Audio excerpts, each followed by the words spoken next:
भी हम जाते हैं तो बहुत आसान है किसी भी व्यवस्था के लिए, किसी भी इंसान के लिए, किसी भी बात के लिए ये कह देना कि ये तो मज़ा ही नहीं आया, अरेंजमेंट में ये कमी थी या वो कमी थी, या इस बंदे में ये कमी है उस बंदे में वो कमी है।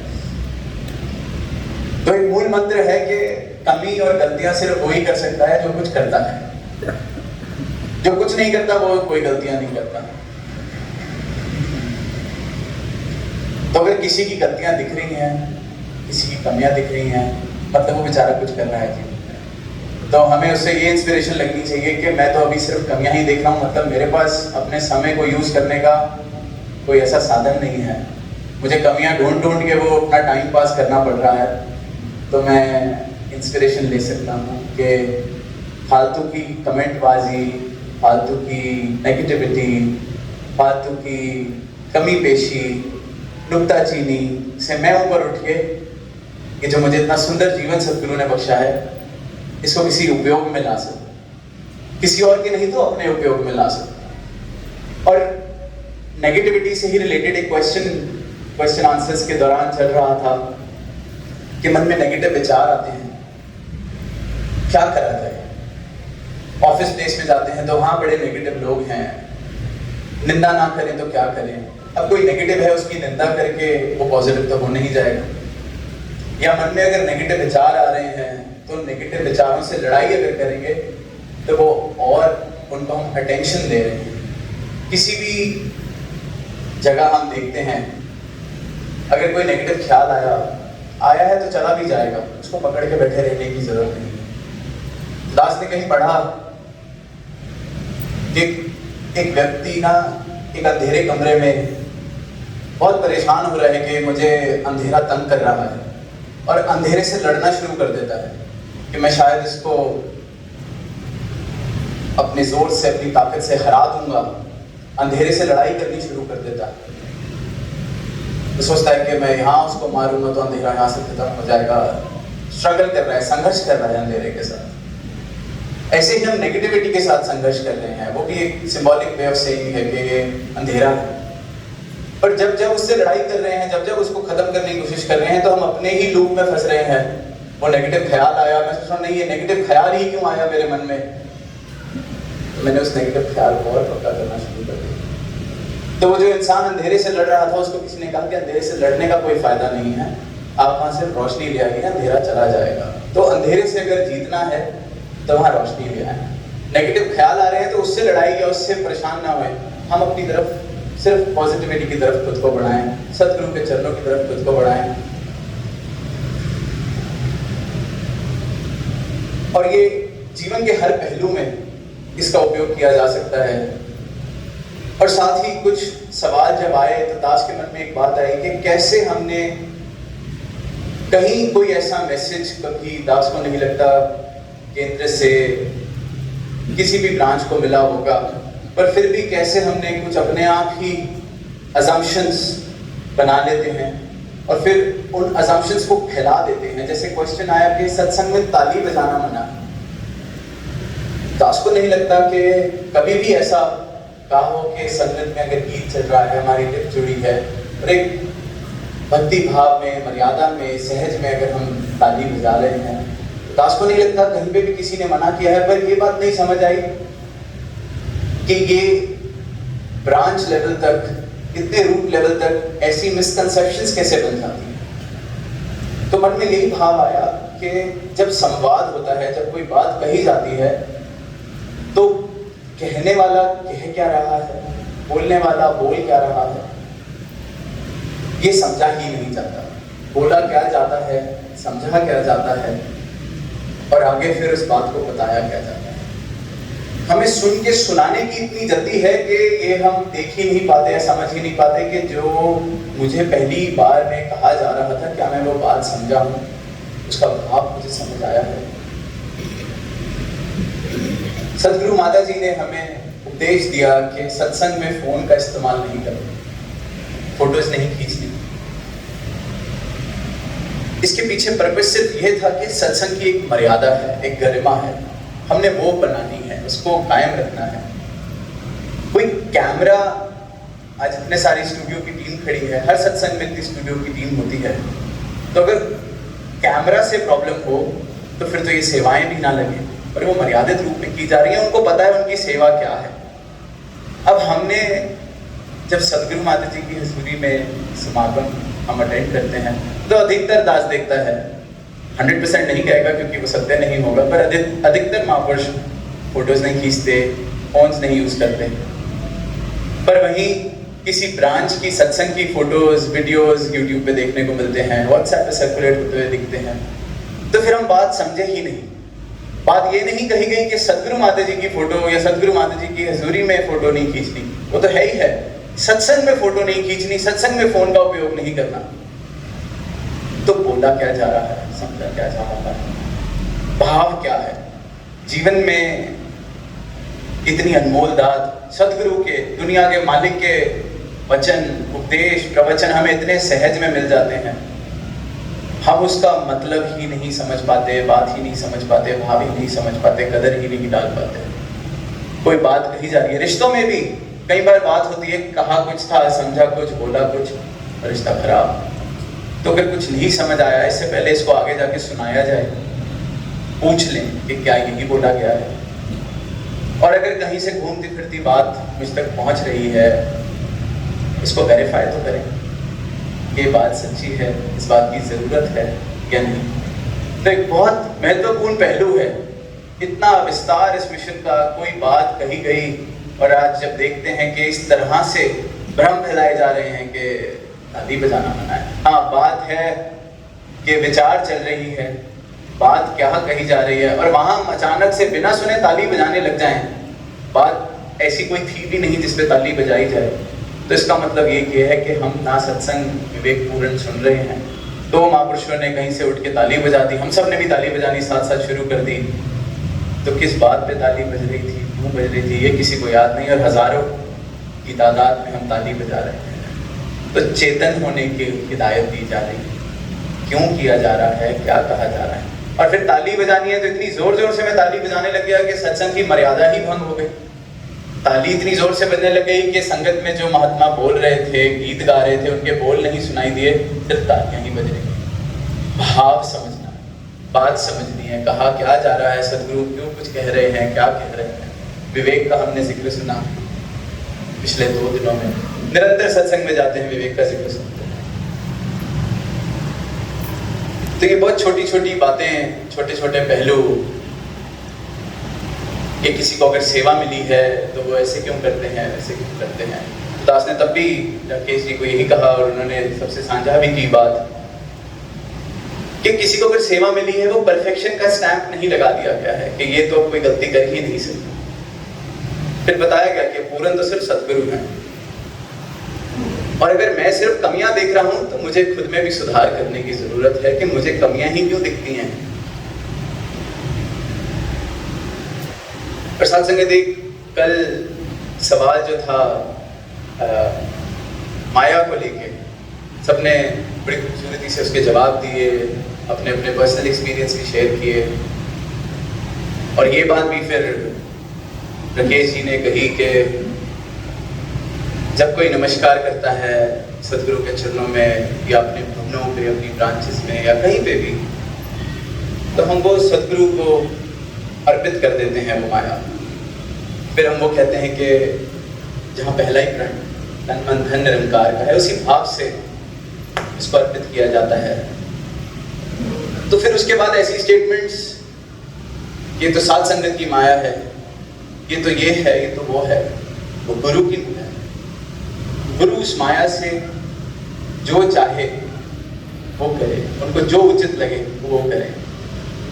अगर मैंने कहीं ये सोचना है कि मैं जो दे रहा हूँ उसका क्या हो रहा है, तो आप अपने टैक्स के बारे में पूछ सकते हैं कि मेरे टैक्स पेइंग मनी का सरकार कैसे उपयोग करेगी, क्योंकि वहाँ बिल्कुल आपका राइट बनता है। और यहाँ जब तक ये भाव नहीं है कि मैं गुरु के चरणों में इस भाव से नमस्कार कर रहा हूँ कि वो जो मर्जी करे।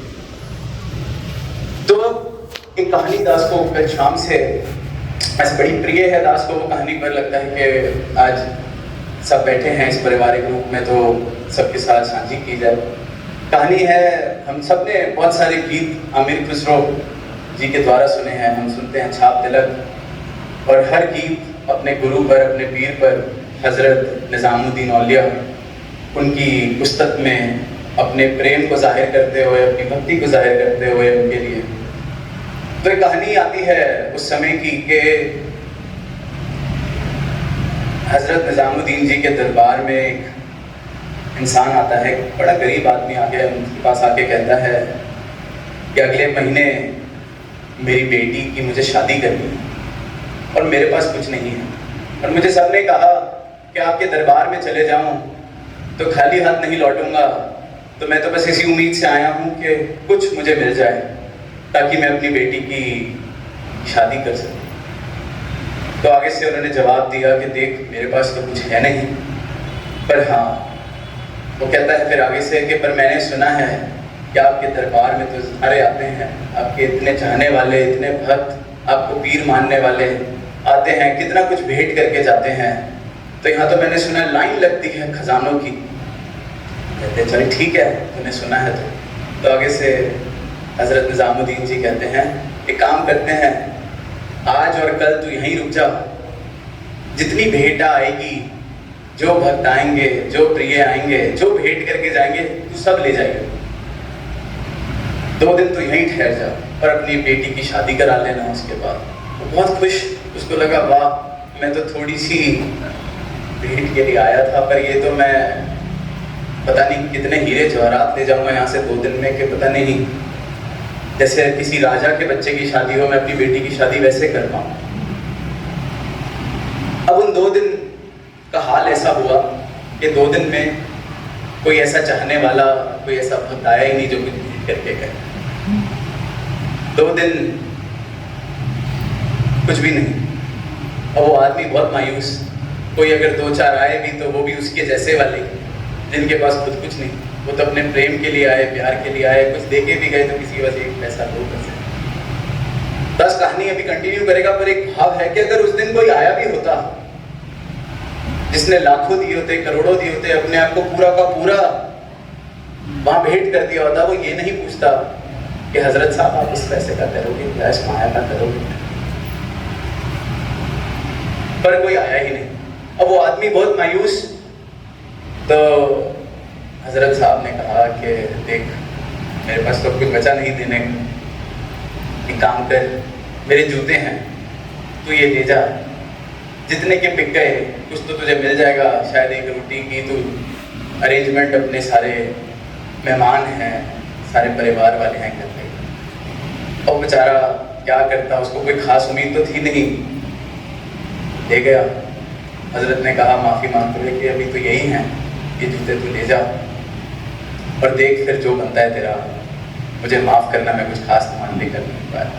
अब वो आदमी मायूस है, जा रहा है अपने गांव की तरफ, बेटी साथ है, पैदल जाना था, महीने भर की उसकी यात्रा।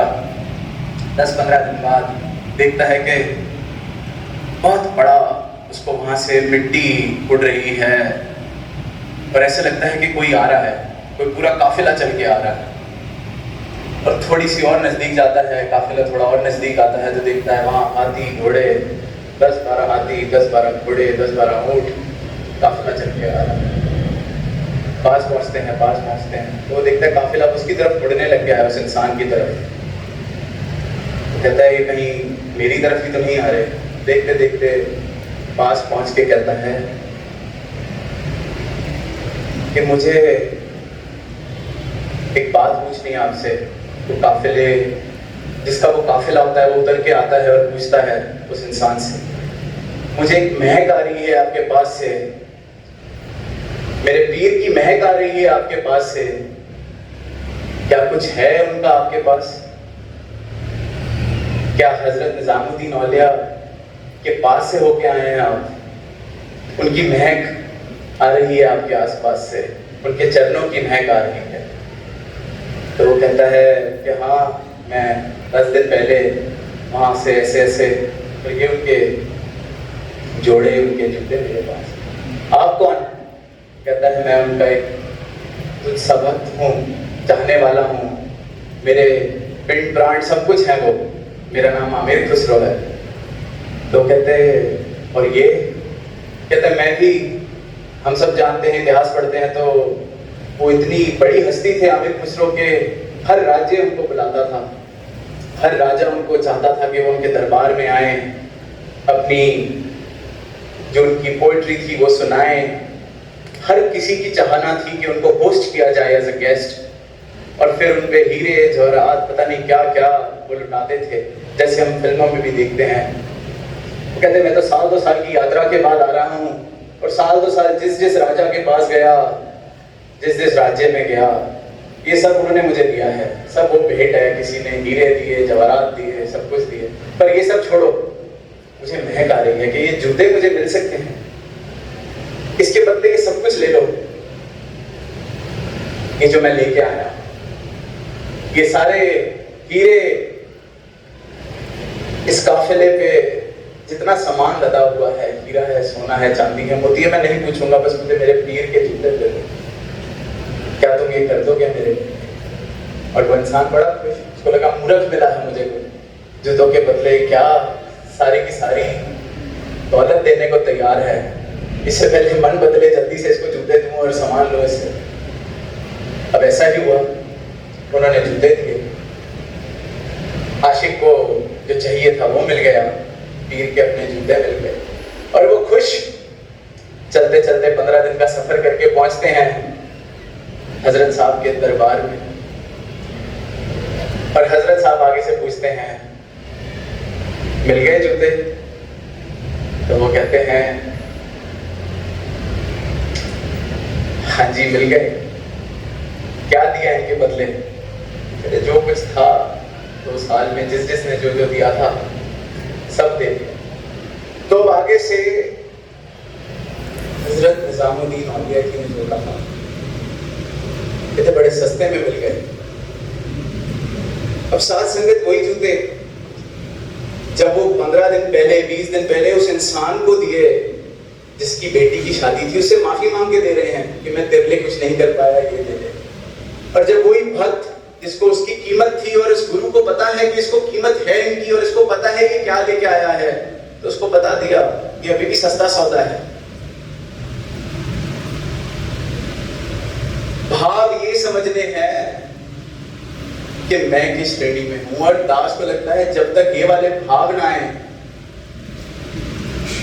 ये सब कुछ भी दे दिया और ये सामने से सस्ता सौदा लगे, तब तक हम 1 रुपए की नमस्कार चाहे ना करें। भाव हो तो सब प्रवान है, लेकिन ये जो माया, ये जो नमस्कार, ये जो भाव है, ये बात समझें कि वहां उन्हीं जोड़ों के लिए, उन्हीं जूतों के लिए किसी के आगे उन्होंने कहा कि मैं तुम्हारे लिए कुछ नहीं कर पाया, ये तो खाली तो जाना नहीं, जो लेने आता है सब मिलता है इनके दरबार से।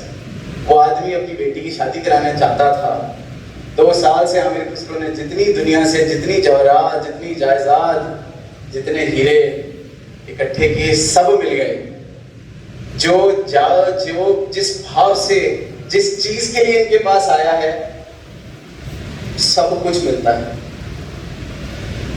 पर ये जो असल दात है, ये ब्रह्म ज्ञान, ये निरोल भक्ति, ये जो प्रेम, जो सिर्फ और सिर्फ एक ही प्रेम दास कहता है सत्य है, तो इस सत्य को प्राप्त करने के बाद जो जीवन में आता है, असली दात ये है इनके पास। जो आमिर खुसरो को मिली, तो उस पूरे के पूरे काफिले में लदे हुई हीरे जवाहरात सब मिट्टी बराबर, उसको पता है मिट्टी है, वो पीर के जूते मिल गए, सस्ता सौदा है। साथ संगत भाव हो तो सब मुबारक है। जोर जबरदस्ती तो जैसे कल भी हमने सुना, किसी को नहीं कहा जाता किसी भी चीज के लिए। सेवा करने का ध्यान नहीं, ना की जाए। आज पूछा बात नहीं मानेंगे तो क्या सजा मिलेगी? सजा तो हम काट ही रहे हैं। हम सबके जीवन दुनिया में देखते हैं, हाल दुनिया का, सारी दुनिया ही सजा काट रही है। हम बचे हुए हैं क्योंकि इन्होंने अपनी शरण में लिया हुआ है, इनकी बात मानते हैं तो जीवन में प्रेम है, जीवन में सुकून है। बात नहीं मानेंगे तो खुद ही उस सुकून से दूर हो जाएंगे। इन्होंने किसी को क्या सजा देनी है, तो सिर्फ प्रेम देते हैं, सिर्फ और सिर्फ प्रेम। सजा तो मैं खुद को देता हूं, अब वो मेरा चुनाव। मैंने वो सजा वाला जीवन जीना है या इनके चरणों में सुकून वाला जीवन जीना है। तो दास अंत में यही कहेगा कि ये सुनहरा अवसर जो सदगुरु ने प्रदान किया, ये हमने एक अनोखे रूप में इस प्रकार से भक्ति की बात, निरंकार की बात, हमने आज वो गीत भी गाए, फिल्मों के गीत गाए। वो क्वेश्चन पूछा तो उस क्वेश्चन का आंसर शायद देते इससे पहले अंताक्षरी शुरू हो गई, तो दास बताते बिल्कुल दास और सदगुरु माता जी फिल्मों वाले गाने भी सुनते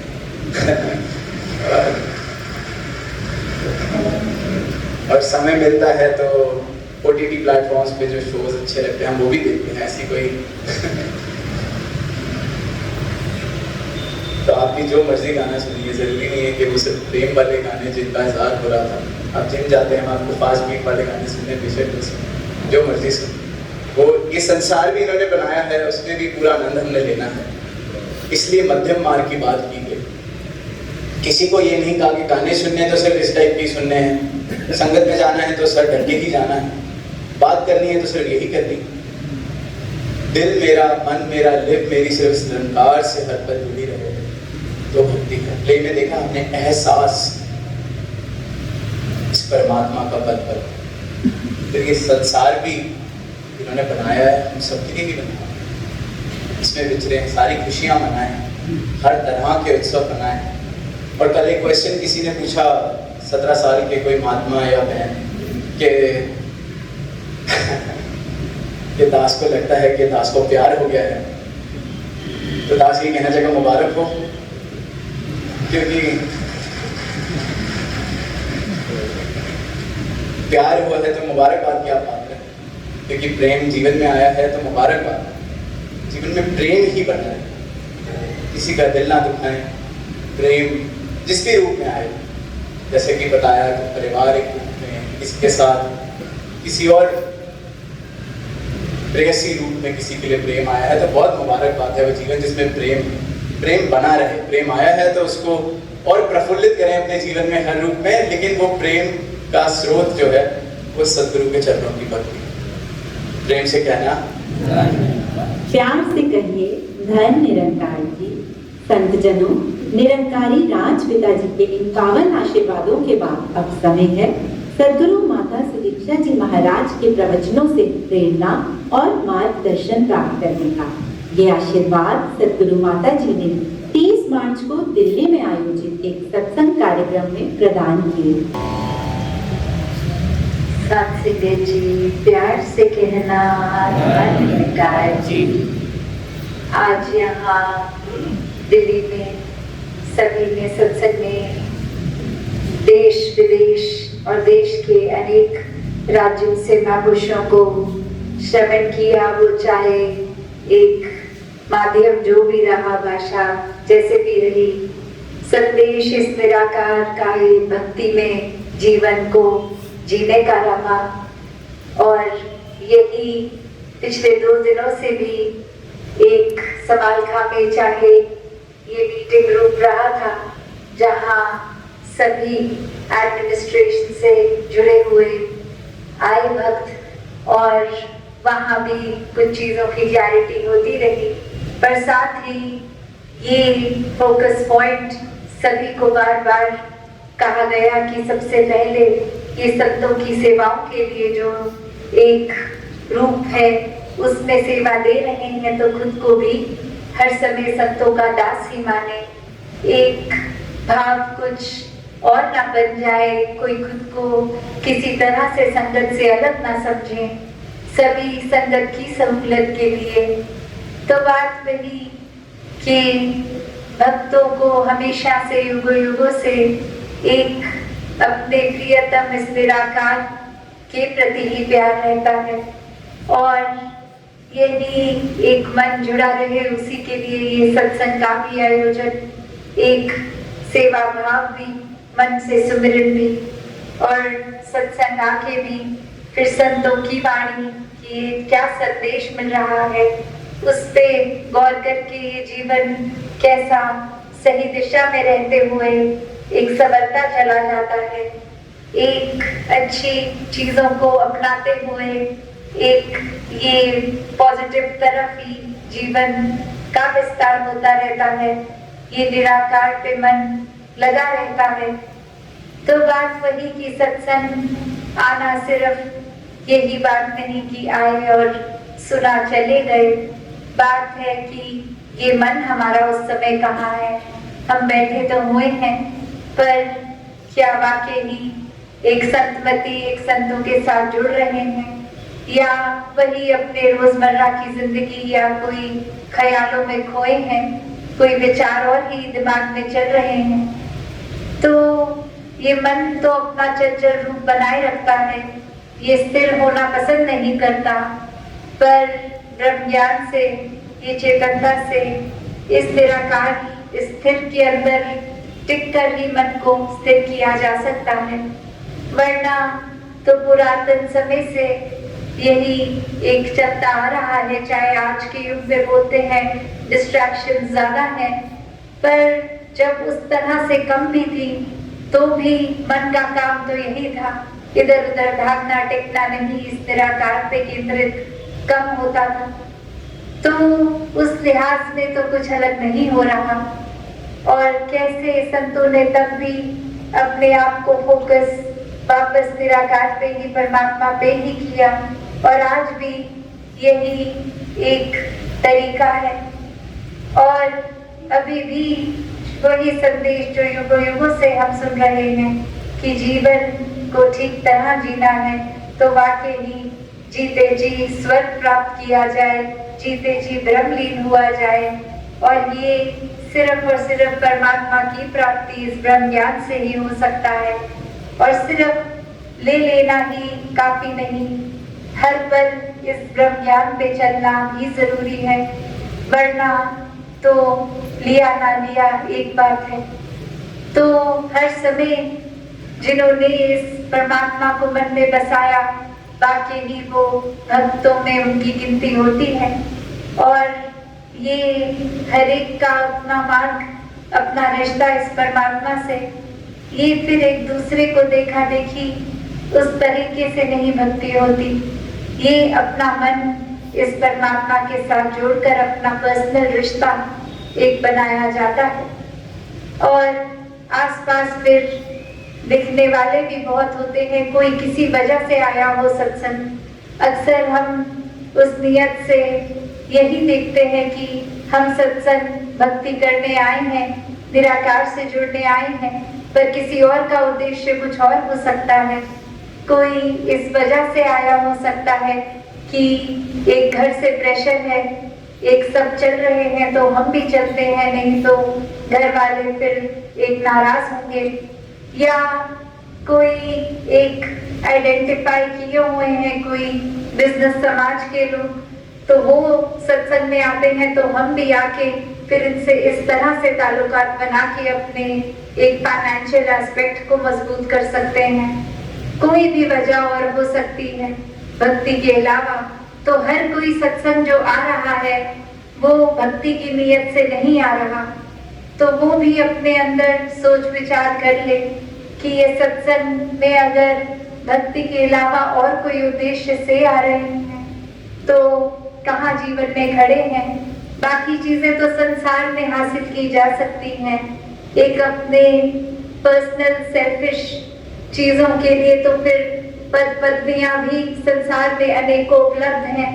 किसी ना किसी तरीके से एक नाम रुतबा पाया जा सकता है।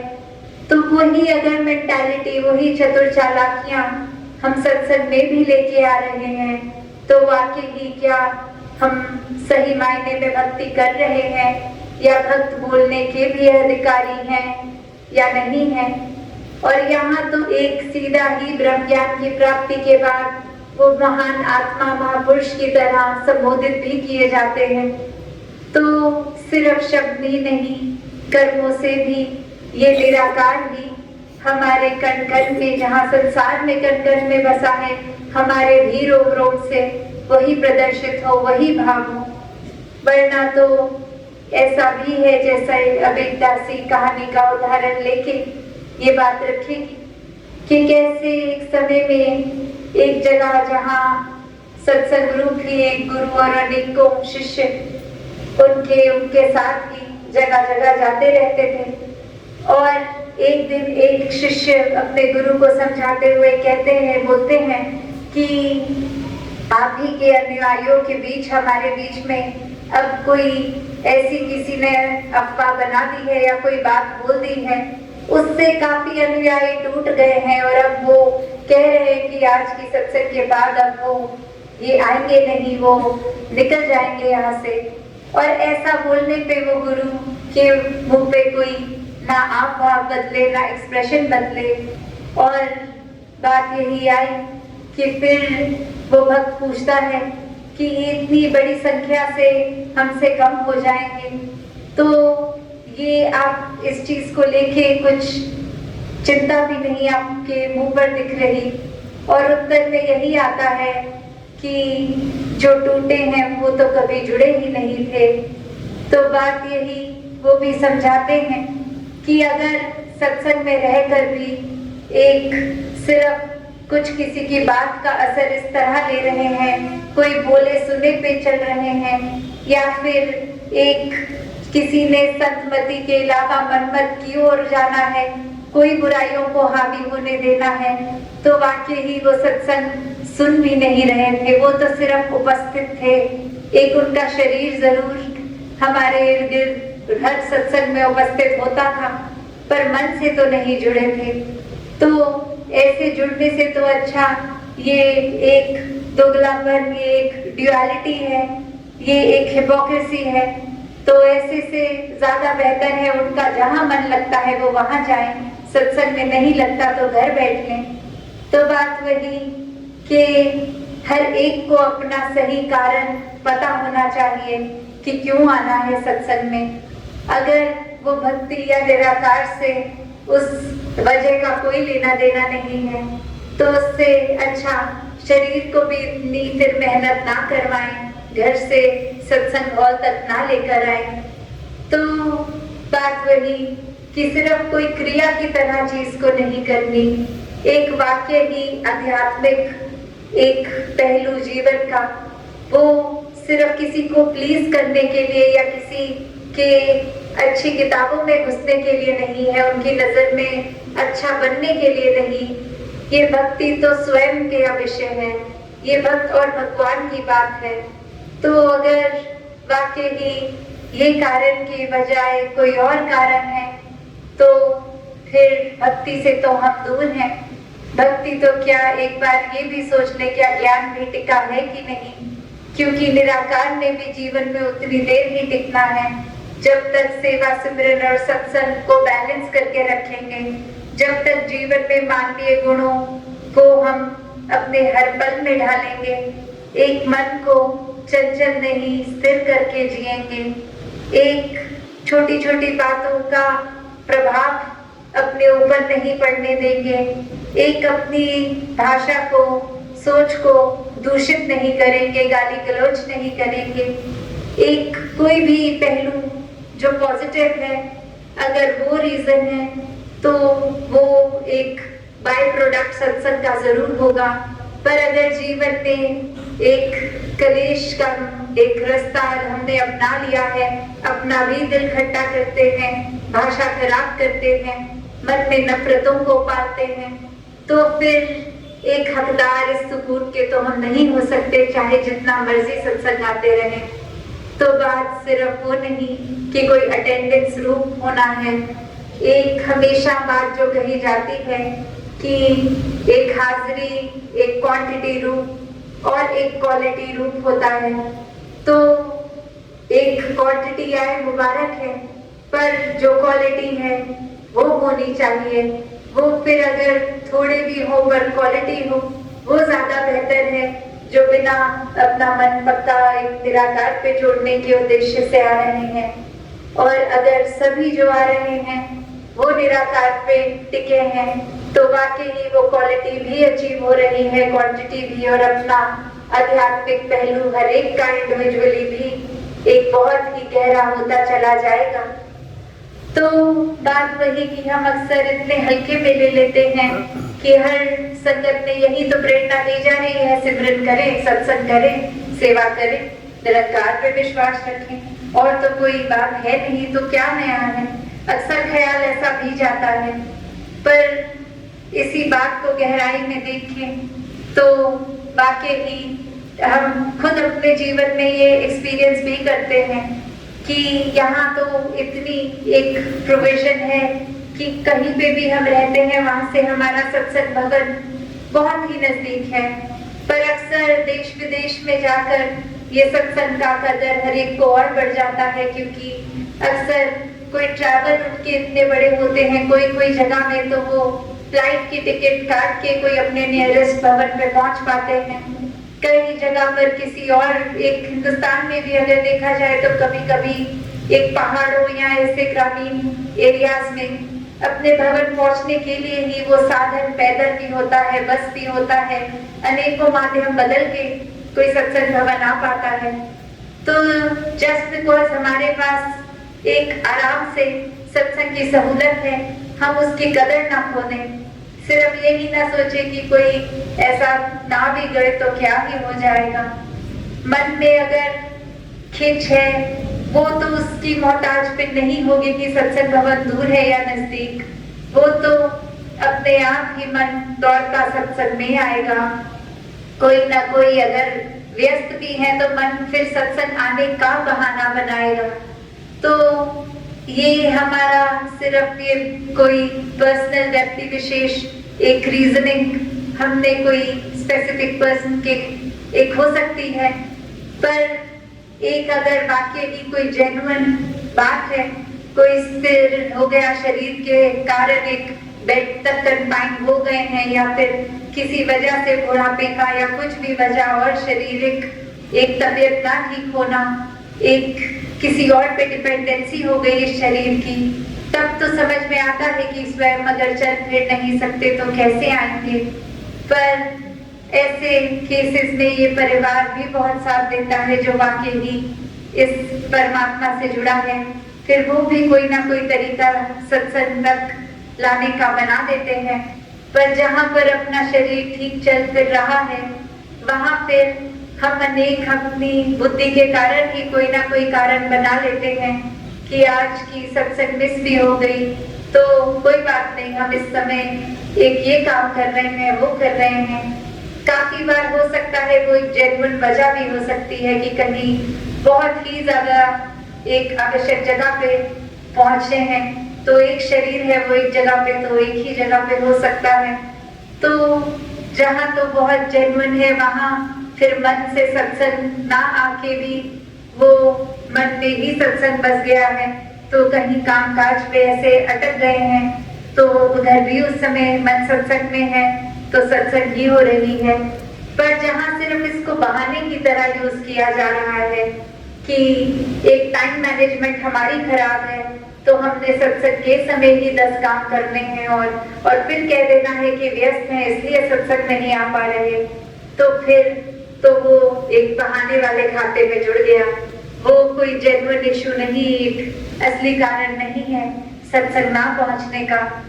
तो सत्संग को भी एक उतनी ही महत्वता नहीं, अक्सर कोई ना कोई दलील दिमाग देता है कि हम सत्संग नहीं भी पहुंच पाए तो कोई बात नहीं, मन से तो सुमिरन चल ही रहा है, कोई ना कोई तरीके की सेवा भी कर रहे हैं, तो सत्संग में एब्सेंट हो भी गए तो कोई बात नहीं। पर वो फिर अगर वाकई ही कोई असली वजह नहीं है, मन की बनाई चीजें हैं या एक हमारी मिसमैनेजमेंट है, तो फिर एक अपना सत्संग की भरपाई तो हर एक ने अपनी ही करनी है। ऐसा तो हम नहीं कर सकते कि घर परिवार के दूसरे किसी व्यक्ति को भेज दें, बोले और आप हमारे हिस्से की भक्ति कराएं संगत में जाके, ऐसा तो पॉसिबल है नहीं। अपना खाना अपने पेट में हमें खुद ही डालना होता है, बाकी सबका पेट भर भी गया घर में तो अपनी भूख तो हमारी अपनी ही है। तो ऐसा फिर एक चतुराई का साथ ना लिया जाए ऐसे समय पे, जहाँ तक हो सके एक अपने आप को एक स्पिरिचुअली स्ट्रॉन्ग करना है, निराकार से जुड़ना है, तो वाकई ही ये बैलेंस जहाँ ज्ञान और कर्म का एक बैलेंस की बात की जाती है, वहीं सेवा सुमिरन और सत्संग की भी करी जाती है। और सत्संग आके सिर्फ और सिर्फ सतमति को ही अपनाना है, वरना तो जैसे दासी ने एक अभी जिक्र किया भी कि सत्संग में फिर ध्यान इधर उधर भटक रहा है, कोई क्या कर रहा है, हर कोई अपनी ही वजह से आया होगा। हम तो भक्ति के लिए आए हैं, वही करके जाएं, वही अपने हिस्से लेकर जाएं, और किसी से कोई एक क्या कर रहा है क्या नहीं, हमारा कोई मतलब नहीं है। तो हम इसी तरह फोकस रह के जीवन में भक्ति, सेवा, सिमरन, सत्संग के रूप में भी करते रहें। अपने जीवन के हर पल में चेतन होके इस ज्ञान को कर्म रूप में सुंदरता बख्शें। साथ संगत जी, धन निरंकार जी।